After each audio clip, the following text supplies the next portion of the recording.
அனைவருக்கும் வணக்கம். ஆவணி மாத பௌர்ணமி தினம் என்றைக்கு வருகின்றது, வராகி அம்மனை எப்படி எளிமையான முறையில் வழிபாடு செய்ய வேண்டும் அப்படிங்கிறத இந்த பதிவில் பார்க்கலாம். வற்றாத செல்வம் நிலைத்திருப்பதற்காக வராகி அன்னைக்கு இப்படி வழிபாடு செய்து பாருங்கள். திங்கட்கிழமை அன்று நமக்கு பௌர்ணமி வருகின்றது. அதாவது 19/8/2024 ஆவணி மாதம் 3ஆம் தேதி, அதாவது திங்கட்கிழமை அன்று மாலை 6 மணிக்கு மேலே இரவு 9 மணிக்குள்ளே நம்ம அன்னையை வழிபாடு செய்து கொள்ளலாம். வராகி அன்னை வழிபாடு ரொம்ப எளிமையான வழிபாடு தான், ஆனால் நல்ல பலன் நமக்கு கிடைக்கும். வராகி அன்னையோட படமோ சிலையோ இருக்குது அப்படின்னா அதை எடுத்து நீங்கள் சுத்தம் பண்ணி சந்தனம், மஞ்சள், குங்குமம் போட்டெல்லாம் வைத்து அலங்காரம் செய்துக்கோங்க. செய்துட்டு மல்லிகை பூக்களால் அலங்காரம் செய்துக்கோங்க. செய்துட்டு நெய் தீபமாக நீங்கள் ஏற்றி வைத்து வழிபாடு செய்யணும். நெய் தீபம் ஏற்றி வைத்து ஒரு செம்பு அல்லது கண்ணாடி பவுல் அல்லது கண்ணாடி கிளாஸ் எடுத்துக்கோங்க. எடுத்துகிட்டு அந்த விளக்கு பக்கத்தில் வச்சுக்கோங்க. வைத்துட்டு சுத்தமான தண்ணீர் விட்டுக்கோங்க. விட்டு கொஞ்சம் பன்னீர் ஊற்றிக்கோங்க. ஊற்றிட்டு நீங்கள் பச்சை கற்பூரம் துண்டு போட்டு மஞ்சள் தூள் கொஞ்சம், சந்தனம் கொஞ்சம், குங்குமம் கொஞ்சம், ஏலக்காய் 3, 5, 7, 9 இந்த எண்ணிக்கையில் போட்டுக்கோங்க. கிராம்பு 1 போட்டுக்கோங்க. ₹1 நாணயம் அல்லது ₹5 நாணயம் அல்லது ₹11 இந்த மாதிரி எண்ணிக்கையில் நாணயம் உள்ளே போட்டுக்கோங்க. ஒரு வெள்ளி மோதிரம் இருந்தால் கூட வெள்ளி அல்லது தங்கத்தில் ஏதாவது போடலாம். அப்படி இல்லைன்றால் நாணயம் மட்டும் போதும். போட்டுட்டு அதற்கப்புறம் குங்குமப்பூ இருக்குது பார்த்திங்களா, அது உங்கள் கையில் கிடச்சிது அப்படின்னா குங்குமப்பூ போட்டுக்கோங்க. மற்றும் மிக முக்கியமானது என்ன அப்படின்னா, ஒரு பிரியாணி இலை இருக்குது பார்த்திங்களா, அந்த இலையும் அந்த தண்ணீருக்குள்ளே வச்சுருங்க. வைத்துட்டு உங்களுடைய கோரிக்கை நீங்கள் சொல்லி வழிபாடு செய்துக்கோங்க. அதாவது வராகி அன்னைக்கு நீங்கள் தீபம் ஏற்றி வச்சுருக்கீங்களே, அந்த தீபம் ஏற்றி வைத்துட்டு வழிபாடு செய்துட்டு அந்த தண்ணீரையும் பக்கத்தில் வச்சுட்டு நீங்கள் என்ன கேட்குறீங்களோ அந்த தண்ணீர் அப்படியே உங்களுக்கு செய்து கொடுக்கும்.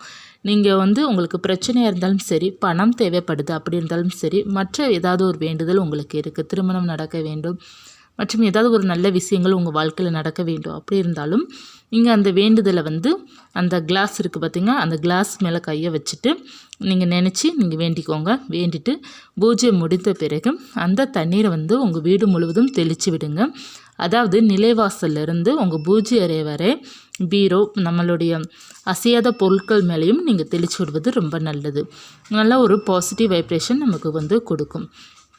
நம்மளுடைய மூளை முடுக்கு இருக்குது பார்த்திங்களா, அதாவது நம்மளுடைய அறைகள் இருக்குது இல்லையா, அந்த அறைகளை 4 பக்கமும் நீங்கள் தண்ணீர் தெளித்து விடணும். அந்த தண்ணீர் மிகவும் சக்தி வாய்ந்த நீர். அந்த தண்ணீருக்கு கேட்டது கொடுக்கக்கூடிய தன்மை அதுக்கு இருக்கும். ஏற்கனவே பௌர்ணமி என்று நம் நீர் வழிபாட்டிற்கு ரொம்ப முக்கியத்துவம் கொடுக்க வேண்டும். ஏன்னா நீர் வழிபாடு நமக்கு கேட்ட வரங்கள் அனைத்துமே கொடுக்கக்கூடியது.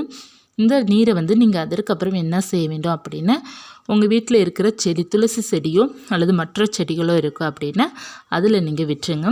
அதில் போட்டிருக்கிற நாணயத்தை நீங்கள் எடுத்துருங்க. ஏலக்காய், கிராம்பெலாம் எடுத்துகிட்டு நீங்கள் பணம் வைக்கிற இடத்துல கூட வச்சிடலாம். நல்ல ஒரு பண வசதியும் உங்களுக்கு கிடைக்கும். இல்லத்தில் எப்போதுமே பார்த்தீங்கன்னா மகிழ்ச்சி நிலைத்து இருக்கும். வற்றாத செல்வம் எப்போதுமே இருக்கும். பௌர்ணமி வழிபாடு நம்மளுடைய கேட்ட வரங்கள் கொடுக்கக்கூடியது. நம்மளுடைய பூஜை, நீங்கள் எந்த பூஜை செய்தாலும் இரட்டிப்பு பலனையும் உங்களுக்கு தரக்கூடியது.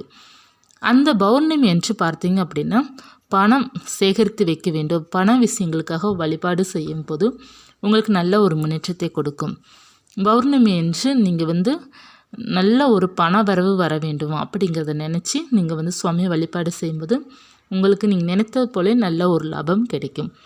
அதே போல் மனம் அமைதியாக இருக்க வேண்டும், சந்தோஷமாக இருக்க வேண்டும், மகிழ்ச்சியாக இருக்க வேண்டும். அப்படி என்றாலும் நீங்கள் அன்னையிடம் கேட்கும்போது உங்களுக்கு அனைத்துமே உங்களுக்கு கிடைக்கும். ரொம்ப எளிமையான வழிபாடு. அந்த வழிபாடு செய்து பாருங்கள்.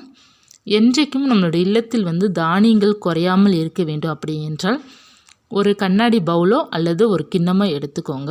வராகி அன்னை வழிபாடு செய்பவர்கள் தானியங்கள், அதில் எல்லா தானியங்களும் கொஞ்சம் கலந்து வச்சிடுங்க. அன்னை முன்னாடி வச்சுருங்க. அதாவது படம் இருக்குது, சிலை இருக்குன்னா படத்திற்கு முன்னாடி வச்சுருங்க. அதை வாரம் ஒரு முறை நீங்கள் மாற்றிக்கொள்ளலாம். இந்த மாதிரி மாற்றிக்கொள்ளும்போது உங்கள் வீட்டில் எப்போதுமே செல்வங்களும் தனதானியத்திற்கும் எந்தவித குறையில்லாமல் நம்ம வாழலாம். இந்த தானியங்களை நீங்கள் என்ன செய்ய வேண்டும் அப்படின்னா பறவைகளுக்கு தானமாக கொடுத்துருங்க. ஏன்னா தானம் கொடுக்க கொடுக்க உங்கள் வாழ்க்கையில் செல்வங்கள் பெருகும். அதனால் இந்த தானியம் வழிபாடும் செய்து பாருங்கள் பௌர்ணமி என்று. அதாவது நீங்கள் வழிபாடு செய்யும் போதே ஒரு கிண்ணத்தில் ஒரு 5 தானியங்கள் அல்லது 7 தானியங்கள், அதாவது நம்ம இந்த பாசிப்பயிறு இருக்குது பார்த்திங்களா, பாசிப்பயிறு, கம்பு, பிறகு வந்து கேழ்வரகு மற்றும் துவரம் பருப்பு, உளுந்து, பிறகு வந்து நீ 2 3 தானியங்கள் இருக்கு இல்லையா, மொச்சப்பயிறு, இதெல்லாம் கலந்து நீங்கள் வந்து ஒரு பவுலில் வந்து வச்சிடலாம். கொஞ்சம் கொஞ்சமாக நீங்கள் போட்டால் போதும். இதெல்லாம் கலந்து வைக்கும்போது உங்களுக்கு நல்ல ஒரு முன்னேற்றங்கள் உங்களுக்கு இருக்கும். தானியத்திற்கு வீட்டில் வந்து குறையில்லாமல் வற்றாத செல்வம் எப்போதுமே இருக்கும். எப்போதுமே செல்வந்தராக இருக்க வேண்டும் அப்படின்னா நம்ம எப்போதுமே பணத்தை சேமித்து வைக்க வேண்டும். அதனால் வந்து இந்த நாளன்று, அதாவது பௌர்ணமி தினத்தன்று நீங்கள் வந்து பணத்தை வந்து பௌர்ணமி, அதாவது சந்திர பகவான்கிட்ட வேண்டிக்கிட்டு நீங்கள் வந்து பணத்தை வந்து எடுத்து வச்சாலும் உங்களுக்கு வந்து பணம் பெருகும். அந்த பணத்தை எடுத்து வைக்கும்போது கூடவே பச்சை கற்பூரம் துண்டு வைத்து நீங்கள் எடுத்து வைக்கும்போது உங்களுடைய செல்வங்கள், அந்த செல்வம் வந்து உங்களுக்கு வந்து வீண் செலவு வராமல் இருக்கும். ஏதாவது நமக்கு சுபத்திற்காக நம்ம செலவு பண்ணுற மாதிரி இருக்கும். நல்ல ஒரு மாற்றத்தை கொடுக்கக்கூடிய இந்த பௌர்ணமி வழிபாடு செய்து பாருங்கள். அன்னையோட அருள் வந்து பரிபூர்ணமாக கிடைக்கும். பௌர்ணமி வழிபாடு எப்போதுமே மாலை நேரம் மிகவும் சிறப்பாக இருக்கும். திங்கட்கிழமை மாலை 6 to அதற்கப்புறம் நேரம் ஆக ஆக ரொம்ப சிறப்பான ஒரு வழிபாடாக இருக்கும். இரவு 9 மணிக்குள்ளே வழிபாடு செய்துக்கோங்க. 9 மணிக்கு மேலே வழிபாடு கொண்டு போகிறத கொஞ்சம் குறைச்சிக்கோங்க. ஏன்னா நிறைய பேர் வந்து வராகி அன்னை வழிபாடு அப்படின்னு இரவு நேரத்துக்கு தான் ரொம்ப முக்கியத்துவம் கொடுக்குறீங்க. இரவு 9 மணிக்கு மேலே கொண்டு போகிறத குறைச்சிக்கிட்டு இரவு 9 மணிக்குள்ளே தாராளமாக வழிபாடு செய்து கொள்ளலாம். முடிந்தால் மாலை 6 மணி அல்லது 6:30க்கு மேலே நம்ம வந்து வீட்டில் விளக்கேற்றி வைத்து பூஜை செய்வதே சிறப்பான ஒரு மாற்றத்தை உங்களுக்கு கொடுக்கும். இந்த பதிவு உங்களுக்கு உபயோகமாக இருக்கும்னு நினைக்கிறேன். இருந்துச்சுன்னா லைக் பண்ணுங்கள். இது போன்ற ஆன்மீக தகவல் தெரிந்து கொள்ளணும் அப்படின்னா சேனலை சப்ஸ்கிரைப் பண்ணி வச்சுக்கோங்க. நம்ம எப்போதுமே ஆன்மீக தகவல் பார்த்து கொண்டே இருக்கலாம். நன்றி.